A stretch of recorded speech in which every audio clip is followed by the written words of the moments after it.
سب سے پہلے تو آپ یہ ویڈیو دیکھیں. یہ سر جلال الدین حسین المعروف مخدوم جہانی جہانگیر جی یہ وہ بادشاہ ہیں جن کے 36 حج پیدل ہیں، 6 حج اکبری اور 2 دفعہ سرکار کی جو ہے زمین کی سیر ہے.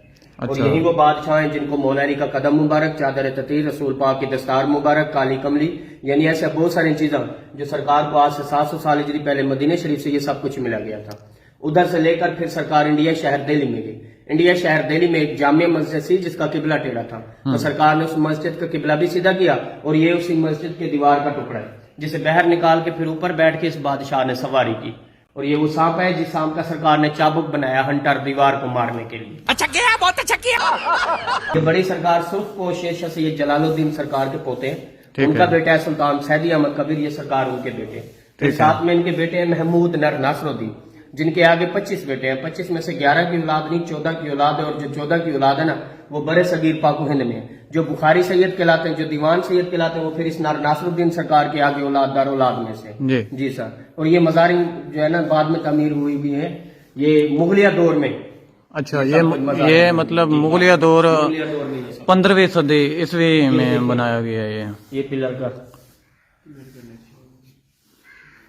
یہ تقریباً 500 سال پرانی لکڑی ہے جو ابھی تک بالکل صحیح سلامت کھڑی ہوئی ہے. یعنی کچھ سارے یعنی بہت سارے پلر اندر چینج ہو چکے ہیں. اچھا ٹھیک ہے نا، چھت ویسے کی ویسے ٹھہری ہے، اور یہی پلر جو ہے نا کافی پرانے ٹھہرے ہیں. پرانے ٹھہرے ہیں. یہ وہ پلر ہے. ٹھیک ہے جی.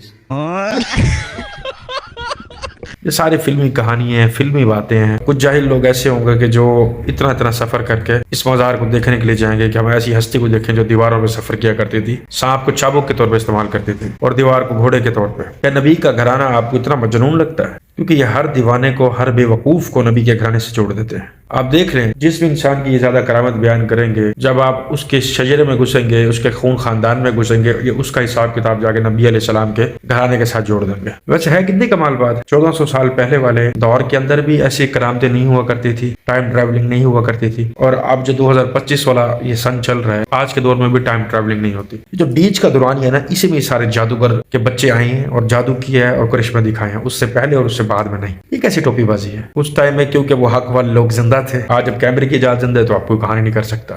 کیا بات ہے، کتنے چلاک اور شاطر قسم کے لوگ ہیں جن کے ہاتھوں میں دین کو سونپا ہوا ہے آپ لوگوں نے. بات تو صحیح ہے. اب آپ اس بندے سے، اس کے بنانے والے کے، اس کو سوال کر لیں، توحید کے حوالے سے کوئی بات پوچھ لیں، قرآن مجید کے حوالے سے کوئی بات پوچھ لیں، کوئی سوال کر لیں. جس شخصیت نے اس پوری دنیا کو بنایا اس کے بارے میں، اس سے ریلیٹ کوئی سوال پوچھ لیں، آپ کو جواب دے جائے تو پھر مجھے بتائیے گا. اور ادھر اپنے نقلی باپ کے بارے میں کس طرح سے اس کو ایک ایک چیز کے بارے میں پتا ہے، کیونکہ یہاں روزی روٹی کا ذریعہ. جی میں آپ سے جاننا چاہوں گا ماشاءاللہ کہ ایک تو پہلی بات کہ لوگ یہاں پر چادر کو لے کر کے یوں 7 بار گھوم رہے طواف کر رہے ہیں. جی خدا کے نام سے ہر کام کا آغاز کرتے ہیں، بے شک بھروسہ اسی پر اور اسی پر ناز کرتے ہیں. نقشے قدم نبی کے ہیں، جنت کے راستے اللہ سے. اچھا آپ روئیے مت ماشاءاللہ. یہ دم مدار بیڑا پار پوری دنیا پہ داروں مدار ہیں. جو کچھ مانگنا ہے یہیں سے مانگ لیجیے، جو کچھ مانگنا ہے یہیں سے مانگ لیجیے، آپ کی مرادیں پوری ہوگی. ایک بار جالیوں کو چومنے کے لیے یہاں پر ایک نمبر پڑھیے ماشاءاللہ. اور یہاں پہ تو جالی کو بھی ایک بار چومنے کے لیے دھکا کر کے چومنا ہے اور جلد کرنی ہے.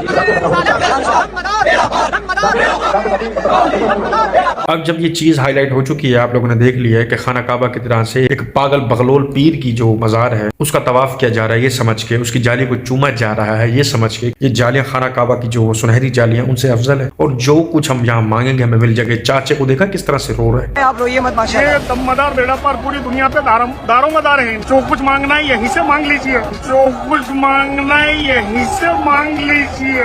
لعنت ہے اس کی سرونے کے اوپر، نعوذ باللہ. توحید کے مشرک لوگ ہیں، یہ توحید کے قاتل لوگ ہیں. یہ حیرانی ہو رہی ہے مجھے. کائنات کی سب سے افضل جگہ کون سی ہے، یہ ارشاد فرما دیں. کائنات کی سب سے افضل جگہ وہ ہے جہاں پیارے پیارے آقا صلی اللہ علیہ وسلم کا مبارک جسم تشریف فرما ہے. مدینہ پاک میں جو قبر انور ہے، جس جگہ پر بدن اطہر سرکار صلی اللہ علیہ وسلم کا تشریف فرما ہے، وہ جگہ کعبے سے، دنیا کی ہر مقدس جگہ سے، عرش معلی سے، بیت المعمور سے، یہاں تک کہ جنت سے، عرش و کرسی سے، ہر جگہ سے وہ جگہ افضل ہے. اب یہ ویڈیو دیکھنے کے بعد نا میرا صرف ایک سوال ہے ان لوگوں سے جو اس طرح کا ایمان رکھتے ہیں، یا میں یہ کہوں کہ ان جیسے لوگوں کی باتوں پہ ایمان رکھتے ہیں. نبی پاک صلی اللہ علیہ وآلہ وسلم کی ولادت سے پہلے الیاس قادری سے پوچھے ہیں کہ کون سی پھر جگہ افضل تھی کعبے کے علاوہ. کیوں عوام کے ایمان کے ساتھ کھیلتے پھر رہے ہو؟ اللہ تعالیٰ بنانے والی ذات ہے، اور نبی پاک صلی اللہ علیہ وآلہ وسلم وہ ہستی ہیں جن کو اللہ نے بنایا ہے، جس طرح سے باقی پیغمبروں کو اللہ نے پیدا کیا، تو بنانے والے کے برابر کوئی بھی چیز افضل نہیں ہو سکتی، کوئی بھی چیز اللہ کے برابر افضل نہیں ہے، کوئی بھی چیز اللہ کے برابر پاک نہیں ہے، کیونکہ وہ بنانے والی ذات ہے۔ خدا کے لیے خوف کرو، کچھ اللہ سے ڈرو، اللہ کے عرش سے بھی زیادہ کوئی چیز پاک ہو سکتی ہے، اللہ کا خوف کرو۔ باقی بھی اللہ کے پیغمبر تھے، ان کے بارے میں آپ کا کیا خیال ہے؟ اور اب آپ کو چاہیے کہ یہ سوال پوچھیں اس بوڑھے بابے سے۔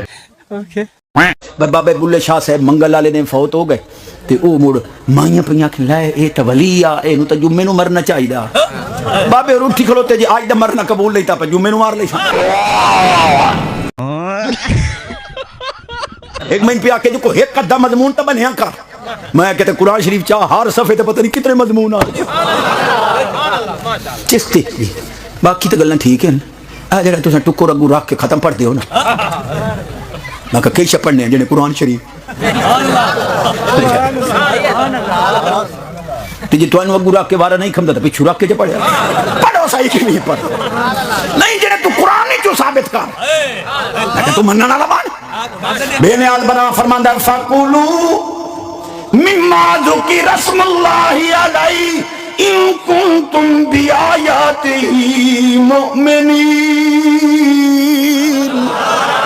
ایک ایک لفظ مانا فَقُلُوا پس کھاؤ، مما اس چیز سے ذکر اسم اللہ علیہ جس پر اللہ کا نام ذکر کیا۔ جی مالی صاحب قرآن اللہ کا ذکر ہے جنہیں جی بکا قرآن تا دبجے شاید اللہ کا ذکر ہوئے کھاؤ، لیکن یہ بڑے عالمہ دا کم ہے میں مردو جٹاکیاں کرنا کیونکہ میں جٹ بندہ ہونی نہ کل پوچھو بھائی بسم اللہ قرآن ہے یا نہیں، تو جو ہے نہ بٹکر سامنے رکھ کے قرآن پڑھو تو حرام ہوئی، پہلی گل تے بھائی قرآن حرام کرے نہ آیا، دوئی گل یہ ہے بھائی بسم اللہ تو پڑھ دیو جنہیں جی ہم کہا بسم اللہ قرآن۔ بے نیاز فرماندہ انہو من سلیمان و انہو بسم اللہ الرحمن الرحیم۔ اولی جی یہ ایک آیت پڑھی تساں مولوی بسم اللہ نہ پڑھے تو حدیث ہے جو شیطان رلے رال بند نہیں پڑھ دے تو ساڑھو پر شیطان دے رلے کھاتی رکھے، جب بسم اللہ پڑھ دیں تو ٹکر چھیکلا حرام ہو یا پہ تیرا اپنا فتوہ ہے، چوتھے ڈنگ آپ رہا پہ اسی آدھا سارا قرآن پڑھو دھرو ہی نے کھامن۔ مولی جی یہ ایک آیت نال ٹکر نو کچھ نہیں ہوندہ تو ہوندہ ڈھیر ہے اتنا۔ سب سے پہلے یہ بندہ کہہ رہا ہے کہ بابا بلے شاہ جو کہ بہت بڑے بزرگ گزرے ہیں ایک ٹائم کے اندر، جن کی جو مزار ہے وہ قصور کے اندر ہے، ان کا منگل والے دن انتقال ہوا، اور انتقال ہونے کے بعد جو وہاں کی خواتین تھیں انہوں نے بات شروع کر دی کہ یہ جو اللہ کے نیک لوگ ہوتے ہیں وہ تو جمعے کو فوت ہوتے ہیں۔ بھئی کہاں لکھا ہوا ہے ایسا کہ اللہ کا نیک بندہ وہ جمعے والے دن فوت ہوگا؟ نہیں، ایسا کوئی کانسیپٹ دین میں نہیں ہے۔ اس کی مرضی ہے، وہ جس شخص کو جب چاہے بلا لے اپنے پاس، اس کا دانا پانی ختم ہو اور اس کی روح قبض کر لی جائے، اس میں کوئی دن یا کوئی ٹائم ڈیسائیڈ نہیں ہے۔ لیکن خیر تو وہ کچھ خواتینوں نے بات کرنا شروع کر لی کہ یہ تو اللہ کا نیک بندہ تھا، اس کو منگل والے دن تو نہیں فوت ہونا چاہیے تھا، جمعے والے دن فوت ہونا چاہیے تھا۔ تو بابا بلے شاہ پھر وہ مرے ہوئے، مطلب ایک بندہ مرا پڑا ہے، حضرت اسرائیل علیہ السلام اس کی روح قبض کر کے لے کے جا چکے ہیں، لیکن جب مائیوں کی بات سن رہا ہے وہ بابا بلے شاہ تو ایک دم اٹھ کے بیٹھ گیا، کہنے لگا چلو ٹھیک ہے اگر تمہیں منظور نہیں ہے کہ میں منگل والے دن مروں تو میں جمعے والے دن مر جاؤں گا۔ تو وہ پھر زندہ ہو گئے، 3 دن اور جی اور جمعے کو مر گئے۔ دوسری بات کہ لوگ مجھے کہتے ہیں کہ تم یہ ہر چیز پہ قرآن پڑھ کے کیوں کھاتے ہو؟ تو ہم نے بولا قرآن پڑھ کے اس لیے کھاتے ہیں کیونکہ اللہ تعالیٰ کا ذکر ہے، وہ کریں گے تو ثواب ملے گا۔ سر ہم آپ لوگوں کو یہ نہیں کہتے کہ آپ قرآن پڑھ کے چیز کیوں کھاتے ہو، بسم اللہ الرحمن الرحیم بھی اللہ تعالیٰ کا کلام ہے، تو جب آپ یہ کلام پڑھ کے کھا سکتے ہو تو آپ کو پھر 7-8 بندوں کو بلا کے ایک بندے پہ بوجھ ڈال کے اس کے گھر میں کچھ اس کو کہنا کہ یہ پکا لو وہ پکا لو، اور پھر وہ بیچارہ اپنی جمع پونجی میں سے بچوں کے پیٹ کاٹ کے اپنا پیٹ کاٹ کے کچھ گھر میں بنائے، اور وہ بنانے کے بعد آپ لوگوں کے پیٹ بھرے، مولوی کے گھر الگ جائے، رشتہ داروں کو الگ دے، حالانکہ اس کی بساط اور اس کا دل راضی نہیں تھا۔ تو اعمال تو نیت کے اوپر ڈیپینڈیبل ہے نا۔ تو یہ جو تم نے رواج قائم کیا ہوا ہے، یہ جمعراتیں اور یہ کلخانیاں اور یہ 40ویں اور یہ برسیاں، ایک بندے کی بساط نہیں ہے، وہ اپنے آپ کی سانس کو لے کے بڑی مشکل سے چل رہا ہے، اس پر یہ جو رواج ڈال دی ہیں اور اب بیٹھ کے ڈیفینڈ کر رہے ہو کہ قرآن پڑھ کے کوئی چیز کھا لی جائے تو وہ حلال ہوتی ہے۔ ہم نے کب کہا حلال نہیں ہوتی، لیکن اس چیز کو رواج بنا لینا یہ کون سا حلال کام ہے؟ اور اگر کوئی تمہارا رشتہ دار یا کوئی جاننے والا ایسے کام نہ کر رہا ہو کہ وہ بولے یار میں تیسرا نہیں کر سکتا، بے شک اس کے حالات نہیں ہے، یار میں جمعرات نہیں کر سکتا میرے حالات نہیں ہے، 40واں نہیں کر سکتا میرے حالات نہیں ہے، میں برسی نہیں کر سکتا میرے حالات نہیں ہے، تو پتہ اس پہ کیا فتویٰ لگتا ہے؟ اہل حدیث ہو گیا یہ بندہ، دیوبندی ہو گیا، مرتد ہو چکا ہے یہ بندہ، یہ دین سے بیزار ہو چکا ہے، اور یہ جو ہے گستاخ رسول بن چکا ہے۔ تو یہ ٹیگ بھی لگانے والے یہی مولوی ہوتے ہیں۔ تو اب مجھے آپ یہ بتا دیں کیا یہ دین کا حصہ ہے؟ یہی بات یہ بندہ کر رہا ہے سرائی کی زبان کے اندر۔ آئی ہوپ کہ آپ کو ہر ایک چیز کی سمجھ آ چکی ہوگی۔